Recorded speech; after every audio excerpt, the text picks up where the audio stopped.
আসসালামু আলাইকুম রহমতুল্লাহি বরকাতু। এই যে এটা হলো ইটের বাউন্ডারি, বিল্ডিংয়ের বাউন্ডারি। এর উপরে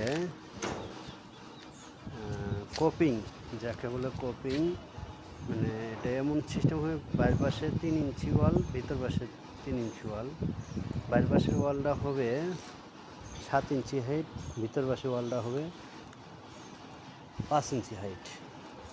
এই যে বিল্ডিংয়ের এই সাইড থেকে টিনের চাল নামবে, নামিয়ে ওই ড্রেনে, একটা ড্রেন সিস্টেম হবে। ওখানে পানি পড়বে, এই ছাদের পানি কিংবা চালের পানি, বিল্ডিংয়ের ভিতরে কোনো পানি পড়বে না।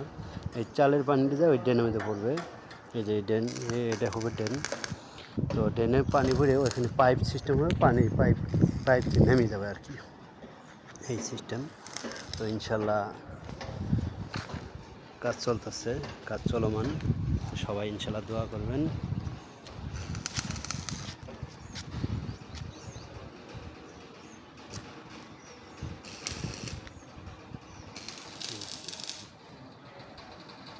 আসসালামু আলাইকুম রহমতুল্লাহি ওয়া বারাকাতুহু।